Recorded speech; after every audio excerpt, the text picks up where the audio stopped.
saya takut kenapa-napa, saya ingin pulang. Saya muntah darah, tangan saya sakit. Saya minta tolong, bantulah saya pulang. Saya ingin pulang. Tolonglah saya.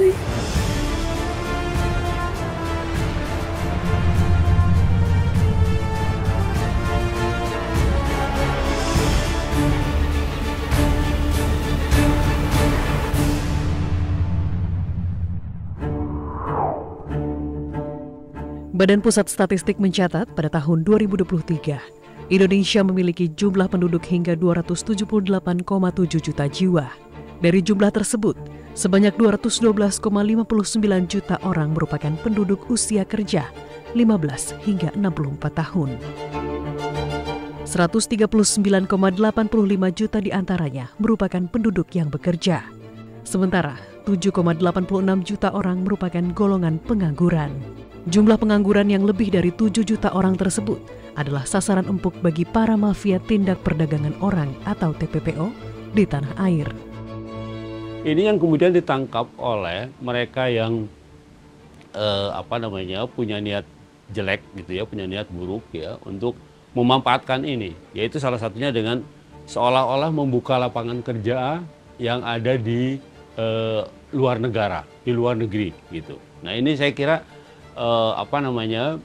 yang menjadi faktor utama itu gitu ya. Jangankan bekerja di luar negeri, di dalam negeri aja sebenarnya orang sudah merasa beruntung gitu. Apalagi kemudian punya kesempatan di luar negeri dengan bayangan bahwa umpamanya pendapatannya akan lebih dari di dalam negeri, kan begitu.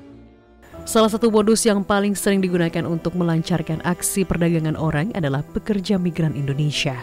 Badan Perlindungan Pekerja Migran Indonesia BP2MI mencatat sejak tahun 2017 hingga 18 April 2024, terdapat sebanyak 4.994.722 PMI yang tersebar di 10 negara. Malaysia menjadi negara dengan penempatan PMI terbanyak, yakni 1,3 juta jiwa. Sementara itu, data dari World Bank menyebut hingga saat ini terdapat 9 juta PMI yang berada di luar negeri. Ini berarti selisih data jumlah PMI yang mencapai lebih dari 4 juta orang ini berangkat secara non-prosedural atau ilegal, yang berpotensi besar menjadi korban TPPO. Dalam 4 tahun saya memimpin BP2MI, itu sudah 108.000 anak-anak bangsa yang dideportasi, dikembalikan ke Indonesia karena masalah keimigrasian.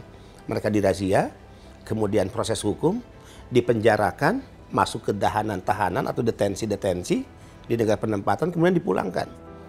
Kemudian yang sakit, cacat secara fisik, depresi ringan, depresi berat, hilang ingatan bahkan, itu udah 3.600 dalam 4 tahun. Artinya setiap hari rata-rata 6-8 orang dideportasi dalam keadaan sakit.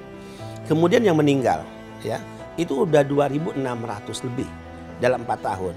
Artinya dalam satu hari ada 2-3 peti jenazah yang kembali ke Indonesia, anak-anak bangsa yang dalam keadaan meninggal dunia.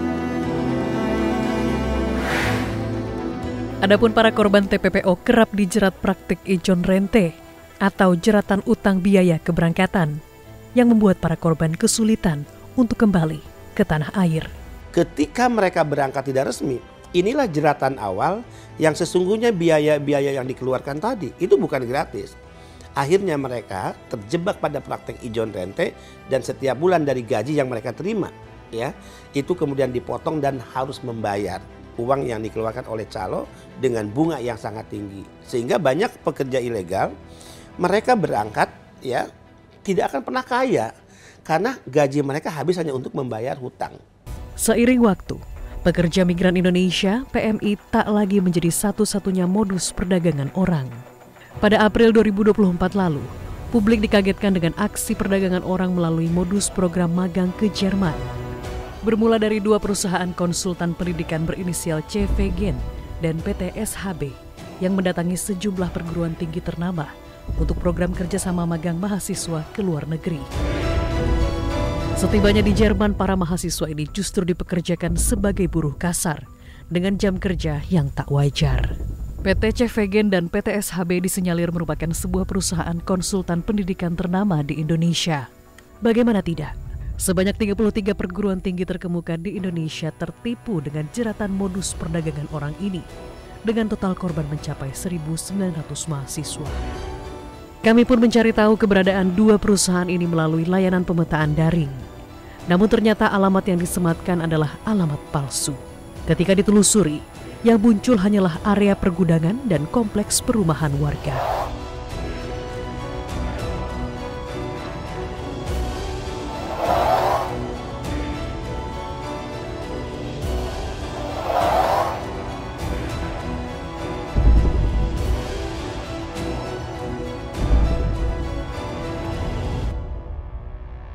Kepala Bareskrim Polri, Komjen Pol Wahyu Widada menyebut pihaknya telah mengeluarkan red notice untuk salah satu pelaku yang saat ini berada di Jerman. Pada saat itu kan kita mendapatkan laporan dari teman-teman di Pinker juga ada orang yang mahasiswa kita yang bekerja di sana, tanda kutip tadi, melalui program Variant Job ini yang ada di Jerman. Kemudian dari situ kita lakukan pelacakan, mereka kok komplain. Faktanya di sana akhirnya mereka banyak yang terbengkalai. Kita sudah tangani, masih ada juga DPO kita yang sudah kita keluarkan red notice yang sekarang masih ada di Jerman, sedang kita koordinasikan untuk bisa kita tangani. Menjamurnya aksi perdagangan orang di Indonesia membuat Presiden Joko Widodo membentuk Satgas TPPO melalui Kapolri Jenderal Listio Sigit Prabowo pada 5 Juni 2023 lalu. Hingga 15 Januari 2024, telah terbentuk 32 gugus tugas dari 38 provinsi dan 283 gugus tugas dari 514 kabupaten kota. Telah dilakukan perubahan Perpres ya.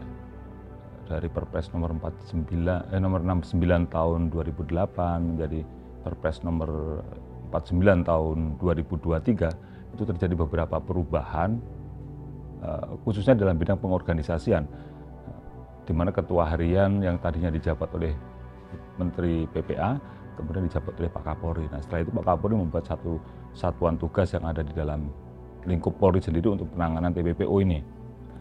Ada beberapa subsatgas di situ dan dipimpin oleh Pak Wakabarisskrim. Makanya dalam Perpres itu juga ada penambahan jumlah kementerian lembaga yang dilibatkan. Jadi Perpres yang lama 69 itu ada 19 kementerian lembaga, ini ada 24 kementerian lembaga. Sepanjang tahun 2023, Satgas TPPO ini telah menangkap sebanyak 1.061 kasus perdagangan orang di Indonesia. Jumlah tersebut meningkat 691% dibanding tahun sebelumnya. Kasus TPPO yang juga sempat menghebohkan jagat maya adalah kasus perdagangan orang di Myanmar. Sebanyak 20 orang korbannya berasal dari Sumatera Barat. Sinergi antara Satgas TPPO setempat dan Balai Pelayanan Perlindungan Pekerja Migran Indonesia BP3MI Sumatera Barat akhirnya berhasil membawa mereka kembali ke tanah air dengan selamat.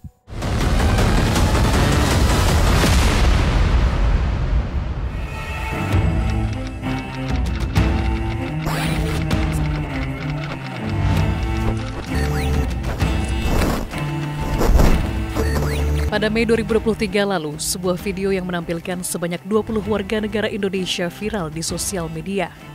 Mereka memohon pertolongan pada pemerintah Indonesia untuk segera dipulangkan ke tanah air dari Myanmar. Kami para WNI yang terjebak di Myanmar mohon bantuan kepada pemerintah Indonesia, kepada instansi terkait buat membantu pemulangan kami di sini. Dalam video tersebut mereka mengaku telah disekap dan disiksa berhari-hari oleh majikannya. Muhammad Husni Sabil atau kerap disapa Sabil, pria 29 tahun asal desa Tanjung Berlian, Kabupaten Sijunjung, Sumatera Barat ini, merupakan salah satu dari 20 WNI yang menjadi korban perdagangan orang di Myanmar. Semua dimulai ketika sebuah agen mengajak Sabil untuk bekerja di luar negeri sebagai operator marketing di Thailand. Hingga akhirnya ia dan 2 orang temannya memutuskan berangkat pada November 2022. Jadi semua pekerjaan di sana itu kita diliatin, dibikin video di sana terus dikirimin ke agennya, terus diliatin tentang komputer banyak. Jadi nanti kerja kalian bakalan kayak gini katanya kan, di sini bekerjanya katanya. Nah karena ngelihatnya itu kayak asik ya kayaknya, jadi kita ketarik buat kerja di sana. Nah kebetulan tentang gaji per bulan itu lumayan besar. 12-15 juta per bulannya. Jadi kata agennya tenang, kalau kalian nggak ada duit, nanti semua biaya-biaya transportasi sama paspor segala macam nanti perusahaan yang jamin katanya. Tapi nanti itu bakalan dipotong pas kalian di gajian pertama katanya. Itu bakalan dipotong katanya. Namun bukannya tiba di Thailand, Sabil bersama teman-temannya justru dibawa ke wilayah konflik bersenjata di kota Myawaddy, Myanmar, dan dipekerjakan sebagai penipu daring untuk investasi bodong. Disinilah Sabil mulai mengalami berbagai aksi penyiksaan. Dan itu pun kalau nggak dapat target juga nggak bakalan digaji aja, juga akan menerima hukuman fisik, lari lapangan, push up sampai 500 kali, skop jam, dan terus sama jalan bebek. Nah, dalam segi bekerja itu juga kita bekerja 19 jam bekerja, itu nggak boleh tidur, nggak boleh ngantuk sama sekali. Nah, karena saya nggak tidur sih, cuman udah ngantuk, jadi nggak sadar nih. Makanya disentrum sama leadernya 3 kali disentrum. 1 orang itu yang mukulin 10 orang, leadernya yang mukulin 1 orang. Sampai mereka berdarah-darah, jadi sampai mereka pingsan gitu. Perlakuan yang tak layak juga terus diterima.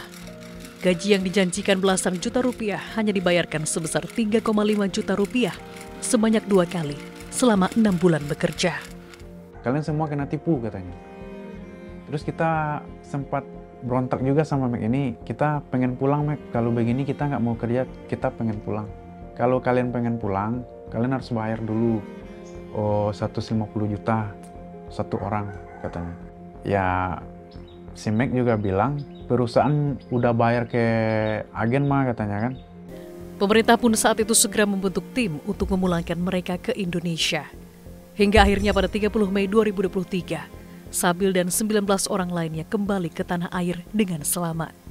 Kepulangan Sabil ke kota kelahirannya difasilitasi oleh pemerintah setempat dengan melibatkan peran dari Balai Pelayanan Perlindungan Pekerja Migran Indonesia, BP3MI Sumatera Barat.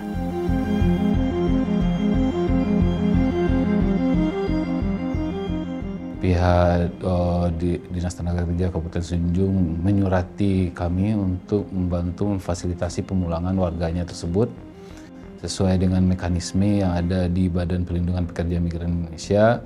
Kami menerima pengaduan dari pihak Dinas Tenaga Kerja Kabupaten Sejujung melalui mekanisme krisis center, pengaduan krisis center tepatnya. Pengaduan kami terima, kemudian pengaduan tersebut kami limpahkan sesuai dengan petunjuk dari Bapak Beni, ya, bahwasanya kalau misalnya ada permasalahan warga negara Indonesia atau pekerja migran Indonesia di luar negeri, Bapak Beni Ramdhani sendiri yang akan menyurati perwakilan kita, baik itu KBRI, KJRI atau KDI di Taiwan, gitu kurang lebih. Dan akhirnya pada tanggal 30 Mei, ya, Muhammad Husni Sabil dipulangkan ke daerah asal, ke Kabupaten Sejujung. Kesigapan BP3MI Sumatera Barat membuat Dewi, ibu Sabil, yakin sang anak akan kembali dengan selamat. Yang nelpon pakai nomor luar gitu, tapi nggak saya angkat. Saya takut anak saya udah nggak ada gitu. Terus si Sabilnya ngechat, ini Sabil, Ma tolong diangkat teleponnya, gitu. Terus pas saya angkat, ya Allah ya Tuhan, ini mah betul-betul anak saya gitu, anak saya selamat gitu. Terus kita langsung di telepon, terus ya dikasih pastian anak-anak pasti selamat. Penyiksaan yang dialami Sabil selama di Myanmar menimbulkan trauma yang mendalam. Tak hanya selesai pada proses pemulangan korban semata, pemerintah pun bersinergi untuk memulihkan kondisi korban agar mampu melanjutkan kehidupan yang lebih baik. Sabil adalah satu dari 1034 korban TPPO yang dipulihkan kondisinya melalui berbagai bantuan, khususnya di bidang wirausaha. Kalau seandainya dapat bantuan, mau usaha apa katanya, saya mau dagang, Bu, jualan baju kata saya. Yaudah, ini udah turun dananya sebanyak 5 juta, ini mau dibeliin ke barang katanya. Yaudah, terus langsung dibeliin, saya dapatnya barang. Jadi pas sudah belanja ke barang, 1 minggu kemudian turun lagi dari Kemensos. Sebanyak itu juga, 5 juta juga. Ya, yang pertama ekonomi saya juga berjalan lancar dari yang sebelumnya. Dan saya juga bisa berjualan sampai bertahan dari bantuan dari Kemensos tersebut.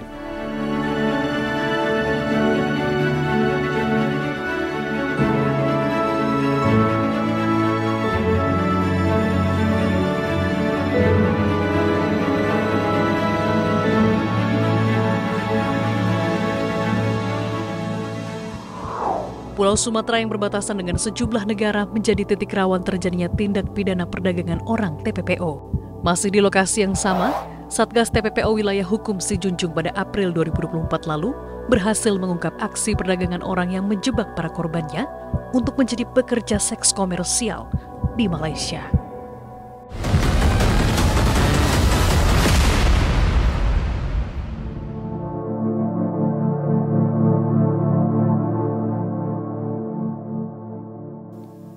Wilayah-wilayah perbatasan kerap menjadi sasaran para mafia perdagangan orang, salah satunya di Pulau Sumatera yang berbatasan dengan 3 negara sekaligus, yakni Malaysia, Singapura, dan India. Pada 17 April 2024 lalu, Satgas TPPO mendapat laporan adanya tindak pidana perdagangan orang dari Kedutaan Malaysia di Indonesia.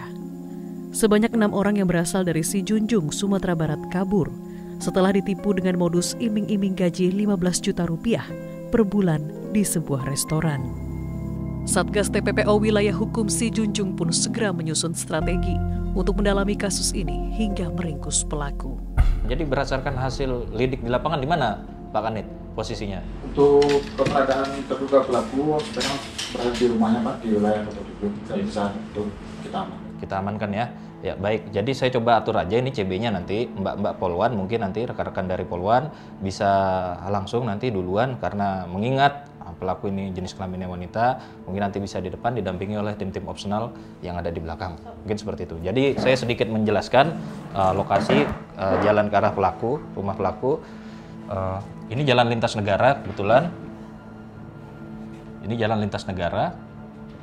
Rumah pelaku ini ada di daerah Koto 7.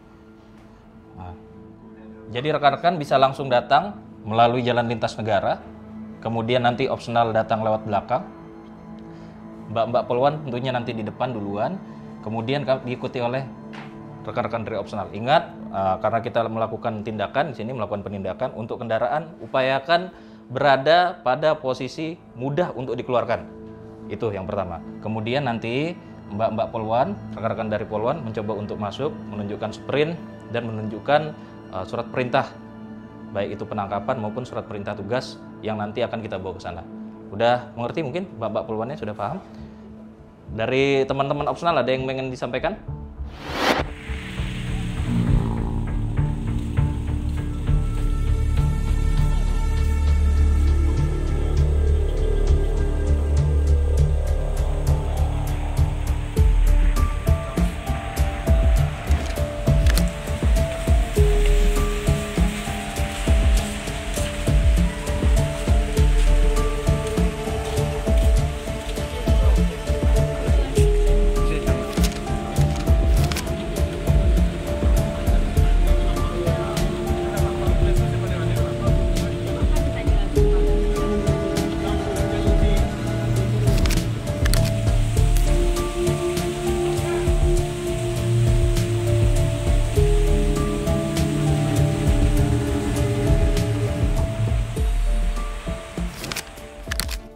Dari hasil penangkapan ini, Polres Sijunjung berhasil mengamankan barang bukti berupa paspor, boarding pass, pakaian, serta telepon genggam.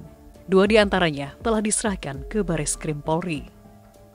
Terkait dengan 2 alat komunikasi memang kita lakukan pemeriksaan dan melakukan penyitaan juga. Saat ini sedang kita coba periksa di laboratorium forensik yang berada di Bareskrim untuk mencoba mencari yang pertama informasi terkait apakah ada korban-korban lain yang terlibat perdagangan orang ini, terutama yang tentunya masih satu inline dengan agensi yang saat ini kami amankan. Baik, memang di dalam handphone ini ada beberapa pesan yang sudah terhapus. Tentunya saya menyebutkan bahwa ada beberapa layanan di sana yang memang menyediakan untuk menghapus pesan dalam kurun waktu 24 jam. Nah, ini termasuk juga kesulitan di kami untuk melakukan penyelidikan maupun penyidikan, sehingga kami coba untuk mengembalikan pesan-pesan dimaksud dengan menggunakan digital forensik yang tentunya berada di Bareskrim. Sebelumnya Aci menghubungi saya minta mengomentari status, minta cari kerjaan ke sana. Saya jawab, saya tidak tahu, nanti saya usahakan dulu. Setelah itu saya usahakan mencari di sana, ada bertanya-tanya, dapat, dan Aci bilang, saya ajak kawan boleh Kak. Saya tanyakan kembali, jadi berapa orang kan gitu.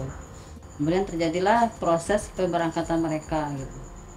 Terus sampai di sana belum berapa hari mereka sudah menghilang, itu aja.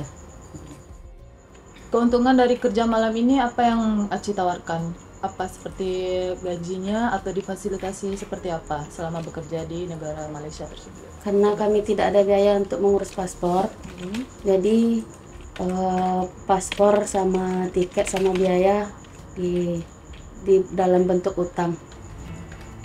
Data dari Polda Sumatera Barat menyebut hingga tahun 2023 tercatat ada sebanyak 34 kasus tindak pidana perdagangan orang (TPPO) yang berhasil diungkap. Hingga saat ini, kepolisian masih terus berupaya mengurai sindikat mafia TPPO yang terus menjamur.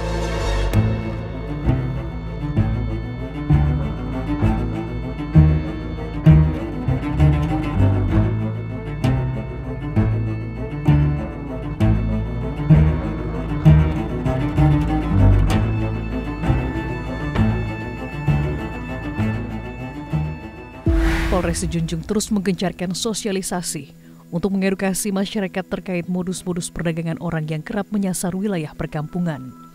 Kapolres Junjung AKBP Andre Anas menyebut pihaknya juga turut melibatkan tokoh adat agar dapat menjangkau masyarakat lebih dekat. Untuk mencegah terjadinya tindak pidana perdagangan orang, bekerjasama dengan Dinas Pemberdayaan dan Perlindungan Perempuan dan Anak melakukan sosialisasi pada nagari-nagari, karena untuk wilayah Junjung sendiri perlu itu dilakukan karena masyarakat yang di sini karakternya banyak yang hidup di nagari atau desa, kalau di nasional bahasanya, itu kita lakukan sosialisasi dengan melibatkan dinas tersebut dan mengumpulkan para wali, para tokoh masyarakat, nenek mama, supaya masyarakat itu tahu bagaimana dampak dan risikonya apabila jadi korban pelaku kejahatan tindak pidana perdagangan orang. Itu yang kita lakukan. Selain menggencarkan sosialisasi, Polri juga memiliki konsensus bersama antar negara, khususnya di kawasan ASEAN, untuk mempermudah penegakan hukum tindak pidana perdagangan orang (TPPO). Kita juga memiliki perjanjian antara kepolisian antar negara secara direct. Kita istilahkan dengan police to police, misalnya kita dengan PDRM Malaysia, kita dengan Royal Thai Force, itu kita memiliki perjanjian-perjanjian. Dan beberapa di antaranya juga masalah dengan penanganan TPPO. Sehingga kalau ada kasus di sana kita bisa melakukan koordinasi dengan lebih cepat lagi. Karena penanganan ini menjadi concern juga. TPPO itu bukan hanya menjadi concern Indonesia, tapi juga concern negara-negara di lingkungan kawasan. Menjamurnya kasus TPPO tak lepas dari faktor pendidikan dan ekonomi. Minimnya akses pengetahuan terhadap kesempatan kerja yang resmi membuat calon korban dengan mudah terjerat berbagai modus operandi. Adanya restrukturisasi Satgas TPPO diharapkan mampu memberantas aksi perdagangan orang di Indonesia secara menyeluruh.